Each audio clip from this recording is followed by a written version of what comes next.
The top stories tonight in Y News. President Ferdinand Marcos Jr. supports the proposed amendments of the Department of Budget and Management to the government's procurement law. Person deprived of liberty, or PDL, Michael Cataroha speaks on his escape today during today's Senate Committee on Justice and Human Rights inquiry at the Bureau of Corrections. The Senate Committee on Public Order and Dangerous Drugs cites in contempt 2 out of 6 police officers involved in the slay of 17-year-old Jemboy Baltazar in Navotas City. And find out how the annual Ulchi Freedom Shield military drills, as described by South Korean President UN-SoKor, aim to address and respond to North Korea's nuclear and missile threats. Good evening, Philippines and the world. Today is Tuesday, the 22nd of August, 2023.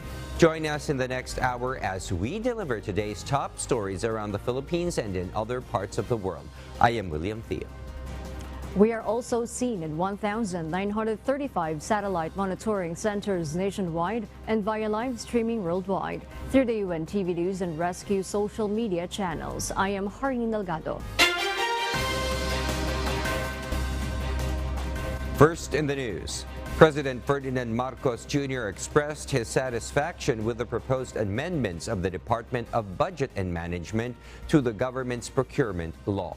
Nel Maribuhok reports.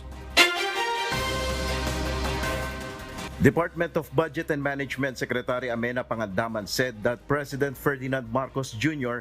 has expressed his support for the amendments of some provisions of the 2003 Government Procurement Reform Act. The DBM chief said the president supported their proposed procurement revisions and recognized the need to modernize procurement processes in keeping with the changing times and technology advancements.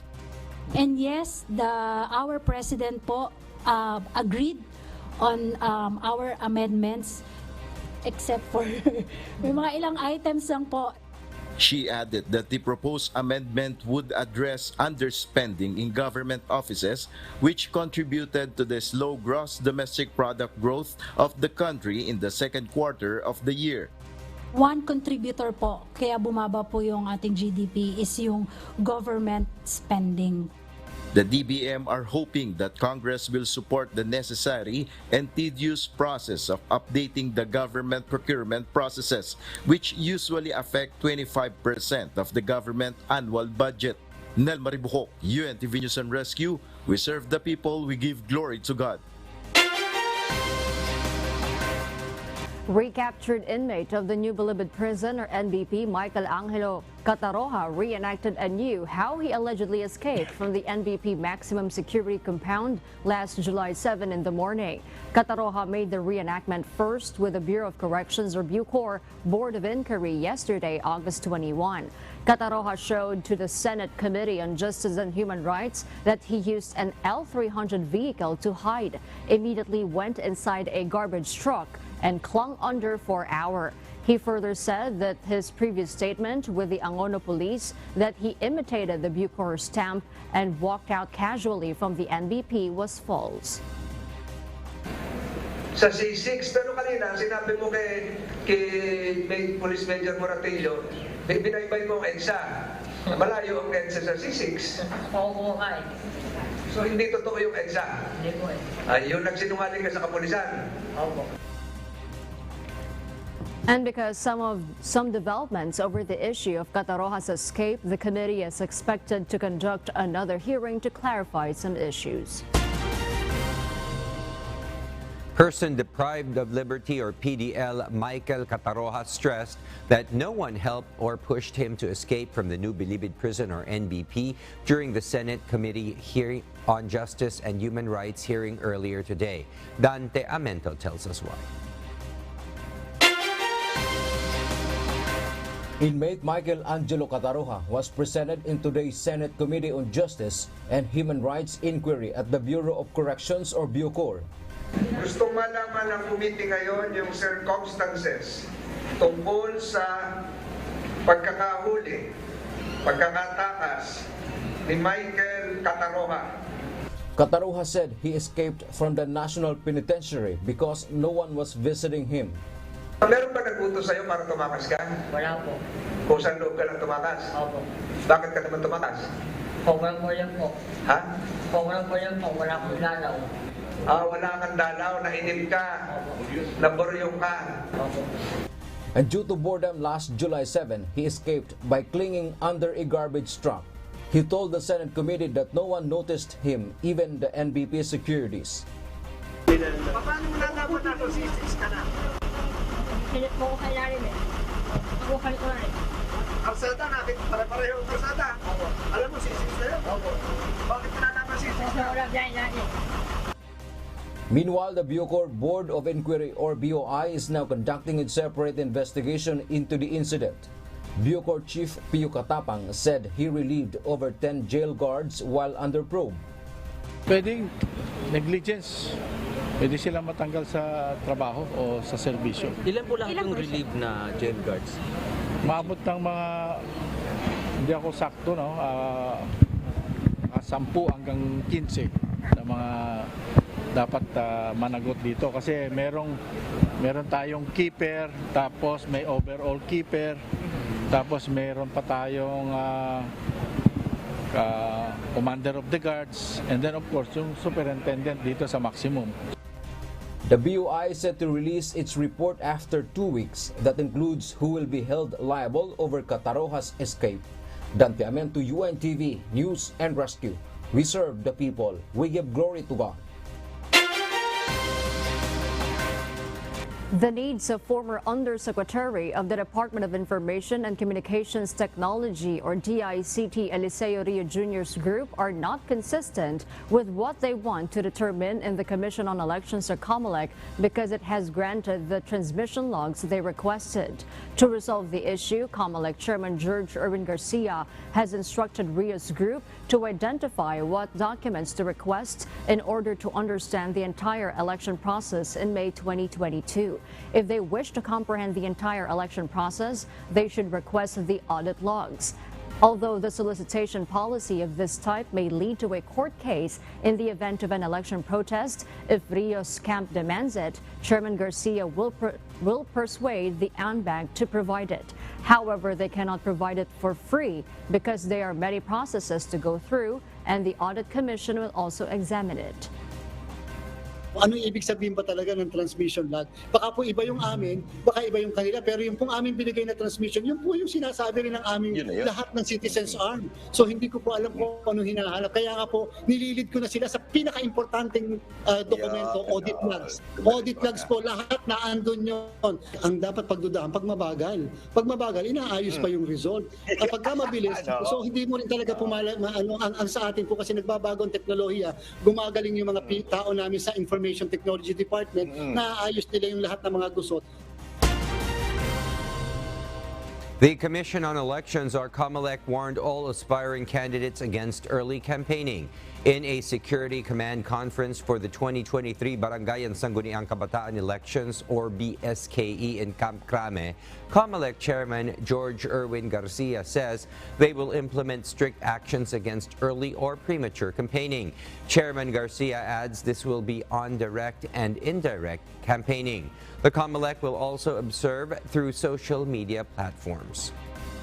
Kahit anong sabihin nila, kahit kunyari, pasayaw-sayaw doon, pa-TikTok dyan, yan po ay pangangampanya. Wala namang kadahilan na magta-TikTok at magsasayaw, lalo't kandidato ka na. Pigilan lang ang sarili, yun lang po ang gusto natin sabihin. Just to equalize everything. Yun naman po ang purpose, kaya nga kahit yung pagdidistribute po ng ayuda, ipinagbabawal natin sapagkat hindi po tama yun. Lalo pat yan ay maaaring pumabor sa isang incumbent.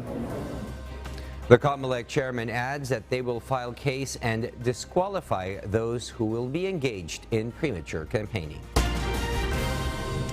The Department of Agriculture sees that the price of rice would stabilize during the harvest season. During the budget hearing earlier today, agriculture officials said that the reduction of rice prices is encountering some challenges. Ray Palayo will tell us why. The Department of Agriculture is proposing 167.5 billion pesos for its 2024 budget. DA said before the House Committee on Appropriations that this is 6.15% higher compared to this year's budget. However, it is lower by more than 50% from the original proposal submitted to the Department of Budget and Management, which was almost 400 billion pesos. During the hearing, DA officials were asked if the 20 peso per kilogram price of rice is achievable during the term of President Ferdinand Marcos Jr. So, Mr. Chair, hindi kasama sa plano yung pagbaba ng presyo ng bigas by 2028? Reduction that is included, but not the 20 pesos, Mr. Chair. But DA noted that they are expecting a reduction in price with the implementation of programs under the rice tarification law. Actually, dun sa RTL po, yung rice tarification law, if the same environment would have prevailed, we were really hoping to have stable prices between 27 and 32 sa regular milled rice. By 2028? Opo. DA said that the best solution to rising rice prices now is importation to increase the buffer stock. The National Food Authority, on the other hand, clarified that they will not import rice because it is prohibited under the RTL. However, the agency is assisting the negotiations with rice exporting countries to secure imported rice, which will be facilitated by the private sector. Ray Pelayo, UNTV News and Rescue. We serve the people. We give glory to God.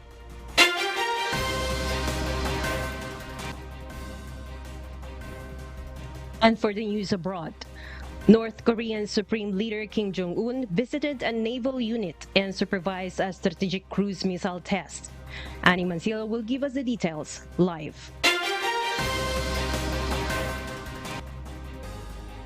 Yes, Annie? Good evening, Kathy. Leader Kim Jong-un overseen North Korean missile launch on the East Coast in his visit to a naval unit. According to the report, this launch intended to verify the ship's combat function and missile system to carry out an attack mission in an actual war. Moreover, Kim Jong-un praised the ship for its high mobility and striking power, as the ship hit the target without an error. This testing came before the start of the annual Ulchi Freedom Shield military drills of South Korea and United States, which will continue until end of August. According to South Korean President US-SoKor, these annual drills aim to prepare and enhance the response to North Korea's nuclear and missile threats. Meanwhile, Pyongyang criticizes the military drills of South Korea and the U.S., while suspected North Korean hackers have already targeted the War Simulation Center through email attacks. Back to you, Kathy. Thank you, Annie Mancilla, reporting live from Singapore. We'll share more global stories with you later, but for now, back to you, Harleen. Thank you, Kathy. For those watching our live streaming on YouTube, please click the subscribe button you see on your screen and ring the bell for notification. You may also follow us on Facebook. 2 police officers involved in the death of Jemboy Baltazar were ordered to be detained in the Senate as a Senate panel launches its inquiry on the incident. This report will tell us why. The Senate Committee on Public Order and Dangerous Drugs cited in contempt 2 out of 6 police officers involved in the slay of 17-year-old Jemboy Baltazar. This as senators noted their supposed inconsistent statements and refusal to answer questions. Police Captain Mark Joseph Carpio, who was the team leader of the operation, says they received a call from an informant that Reynaldo Bolivar, a suspect of a shooting incident, was at a green boat where Jemboy was also located. He claims that the suspect has a resemblance of the victim. However, when asked again by lawmakers, Carpio says they only saw Sonny Boy, Jemboy's friend and witness to the killing, at the boat. Your Honor, wala po kaming nakitang tumalon sa bangka. Ang nakita lang po namin nag-iisang tao doon ay si Sonny Boy po. Kung nag-iisang tao lang ay nakita nyo, bakit pinaulanan ng bala yung tao na nasa tubig na si Jemboy? Your Honor, baka po ang intensyon ng mga nagpaputok na yon ay para po kay Sonny Boy. Bilang warning shot. Sir, lalong lumalabo po. The committee also cited in contempt Police Staff Sergeant Jerry Mariban, who was tagged by Carpio to be the first to fire his gun towards the water. Nung nalaman mo na tumalon sa tubig si Jimboy, saka ka nagpaputok sa tubig? I invoke my helping crimination, Your Honor. Ay, nako. Ano ka, idol mo si Mayo? Ha? No, Your Honor. Sabi ng team leader mo, nagpaputok ka sa tubig. Your Honor, nasa opiskal na po yung kaso, Your Honor. So what kung nasa piskal yung kaso nyo? Gusto mong ihinto ang investigasyon ng komite na ito? Dahil may kaso na kayo kinakarap? Nobody can stop our investigation.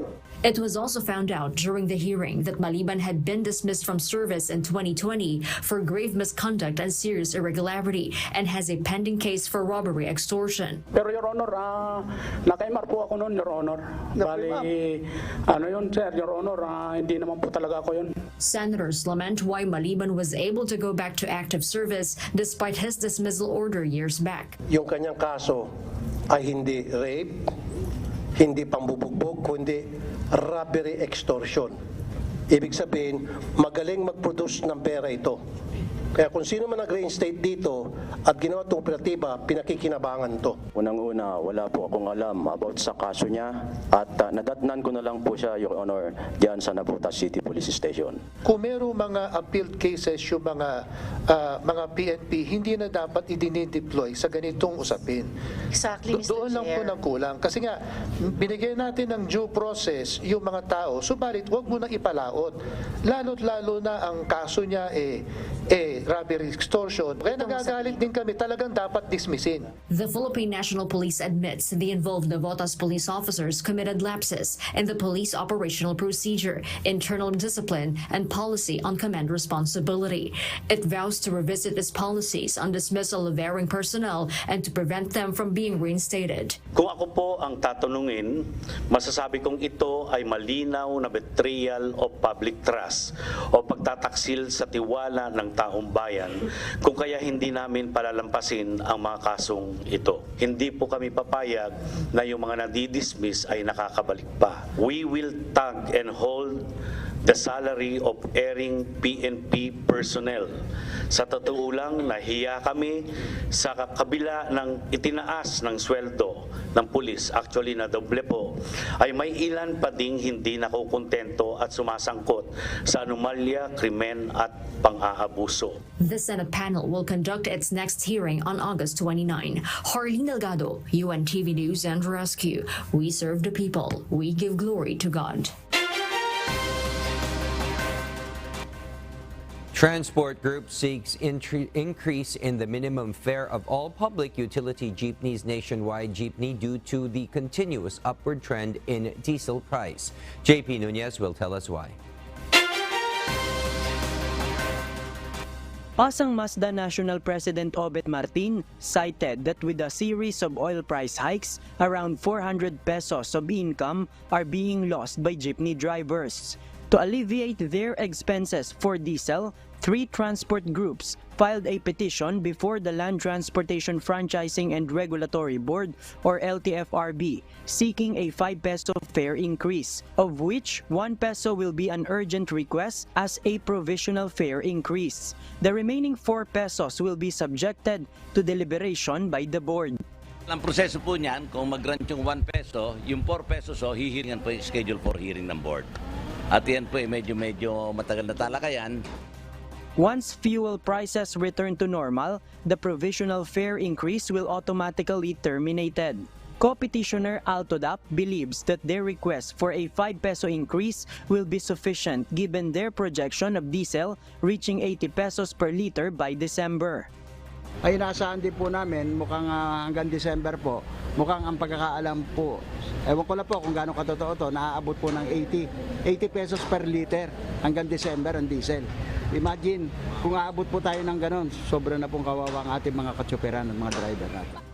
Transport groups seek the effectiveness of the fare increase only in Metro Manila, as it was the only region where a wage hike has previously been approved. LTFRB has not yet released a statement on the fare increase petition from Pasang Mazda, Altodap, and ACTO. JP Nunez, UNTV, News and Rescue. We serve the people, we give glory to God.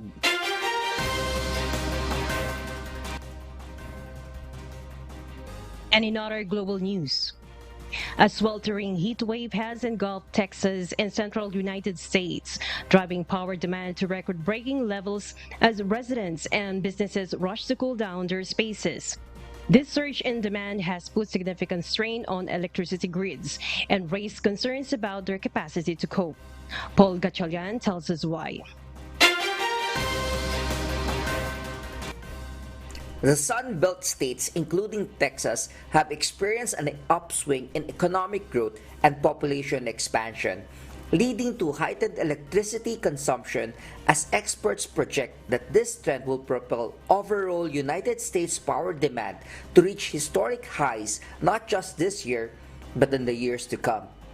The Southwest Power Pool, or SPP, responsible for managing the grid across parts of 15 states, reporting a new all-time high in electricity demand on Monday, August 21, setting the stage for other regions to potentially follow suit and establish their own records. The Electric Reliability Council of Texas, or ERCOT, which oversees the grid for a majority of the state's power load, has reassured the public that it possesses ample resources to meet the surging demand, despite the challenges posed by the extreme weather. Meteorologists from AccuWeather have predicted that Houston, Texas' largest city, will experience temperatures exceeding 37.8 degrees Celsius for most days throughout August, which surpasses the usual seasonal high of 35 degrees Celsius. However, ERCOT's projection revealed that demand could peak at 86,120 megawatts on Tuesday, August 29, surpassing the current record of 85,435 megawatts set just days prior. Meanwhile, Jessica Lucas, Mid-Continent Independent System Operators Executive Director for System Operation, expressed concerns over the week's anticipated challenging operational conditions, as the situation underscores the pressing need for robust energy infrastructure to navigate the growing impact of extreme weather patterns and increased consumption. Paul Gatchalian, UNTV News and Rescue. We serve the people. We give glory to God.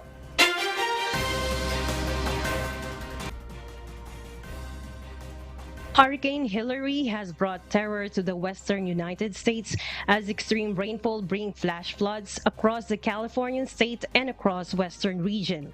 According to the National Weather Service, Hurricane Hilary, a not commonly occurring tropical rainstorm, entered California yesterday and had brought down 10 to 12 centimeters of rain, with 25 centimeters being recorded in mountainous regions. Currently, no casualties of injuries have been recorded as a result of the hurricane in the U.S. However, in Mexico, one man has lost his life as he and his family crossed the stream. Citizens have been able to follow safety procedures, protecting themselves from danger. The last recorded landfalling tropical rainstorm in California dated back to 1939, according to the meteorologist Richard Thompson. Hilary has downgraded to a post-tropical storm, and flood watches and warnings have been prompted in half a dozen states as the storm headed northward. And those are the reasons behind the news in other parts of the globe. I am Kathy Navarro, live from Vietnam. Good evening.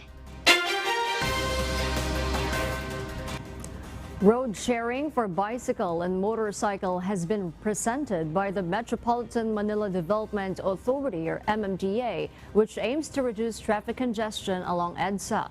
Bernadette Tinoy will tell us why.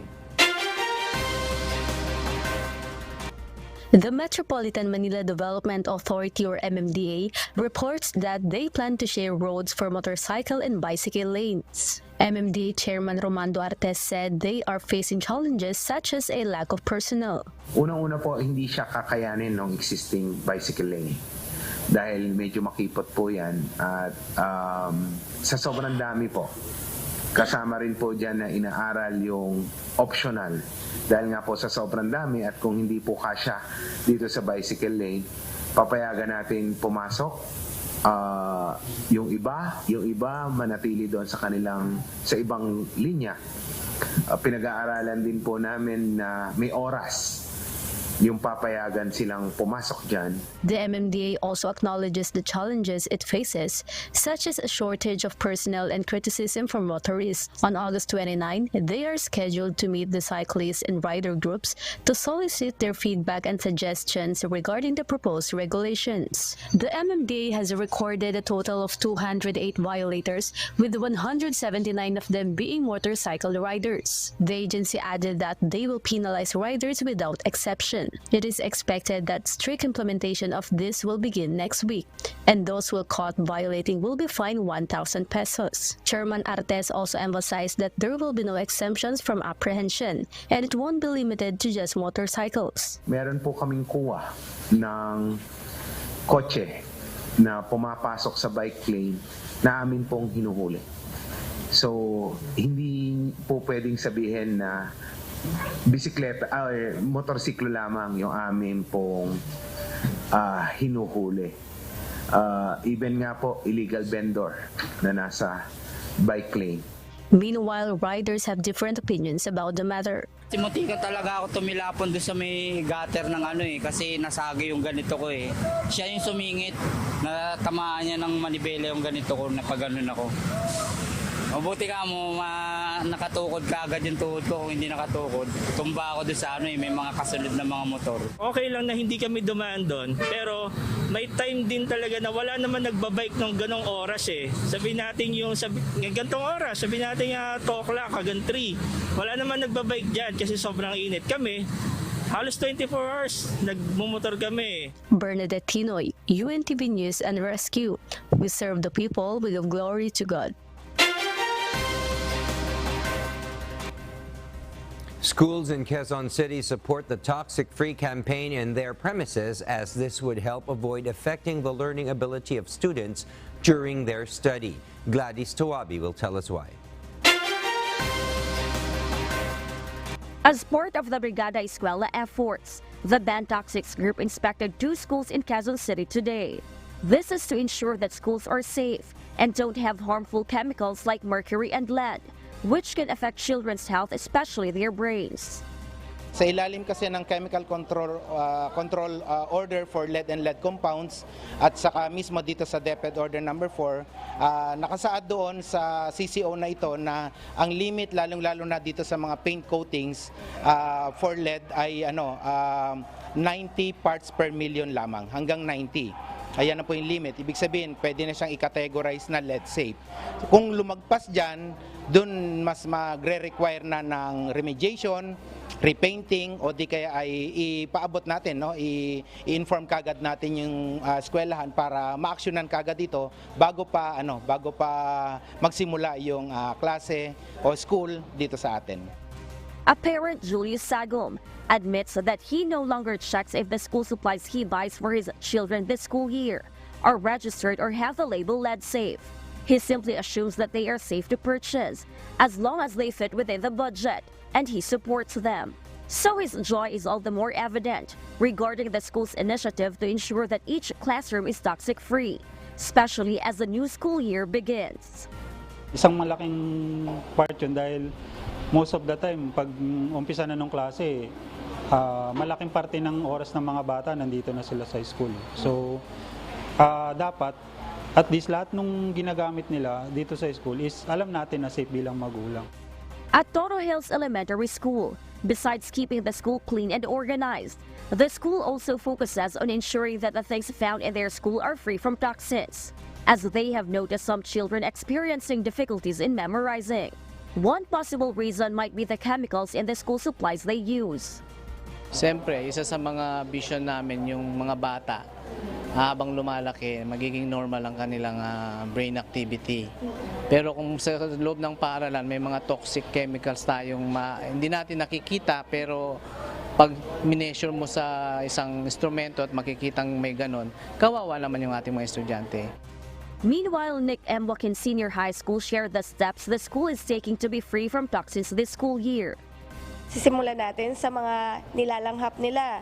Sa pintura, siguraduhin natin na yung kanilang mga hahawakan ay ligtas. At sa pagbubukas ng eskwela, kailangan po ay malinis at ligtas sa mga bata.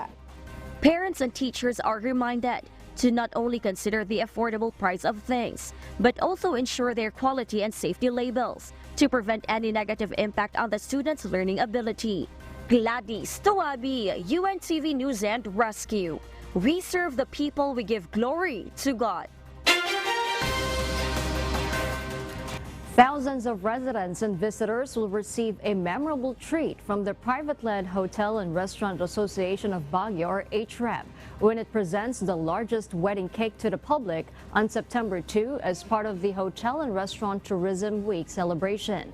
HRAB Media Officer Andrew Pinero said an exciting highlight of the celebration is the unveiling of what promises to be the city's largest wedding cake, a sweet symbol of shared joy and commitment for the participating couples.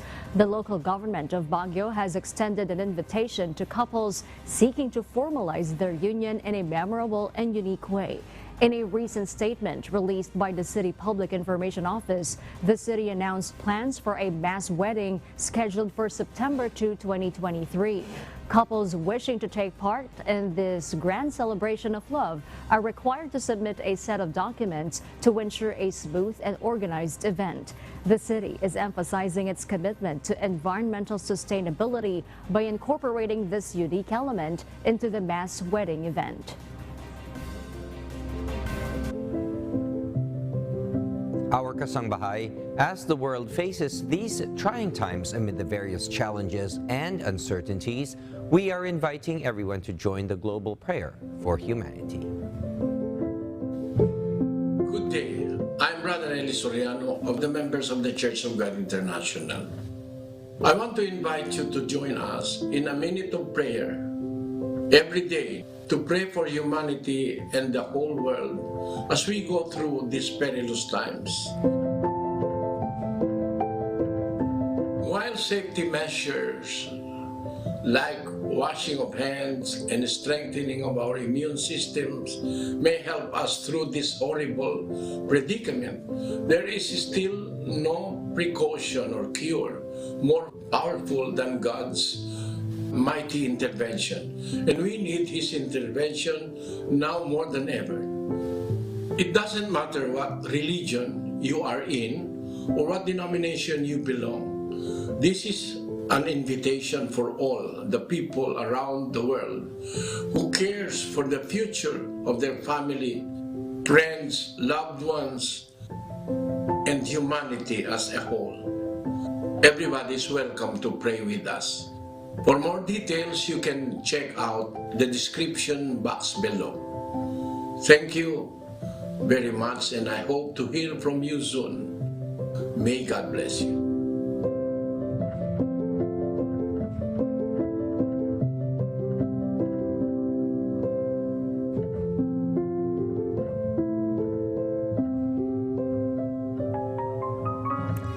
Before we close, we will leave you with a word, giving glory to God.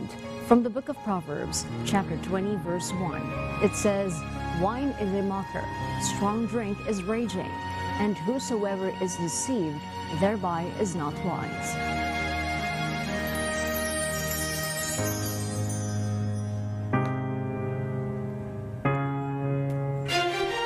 And those are the reasons behind the news August 22, 2023. Reasons we deliver to you as they unfold. I am Hardin Delgado. And because we need to know, we will always ask why. I am William Theo. We serve the people. We give glory to God.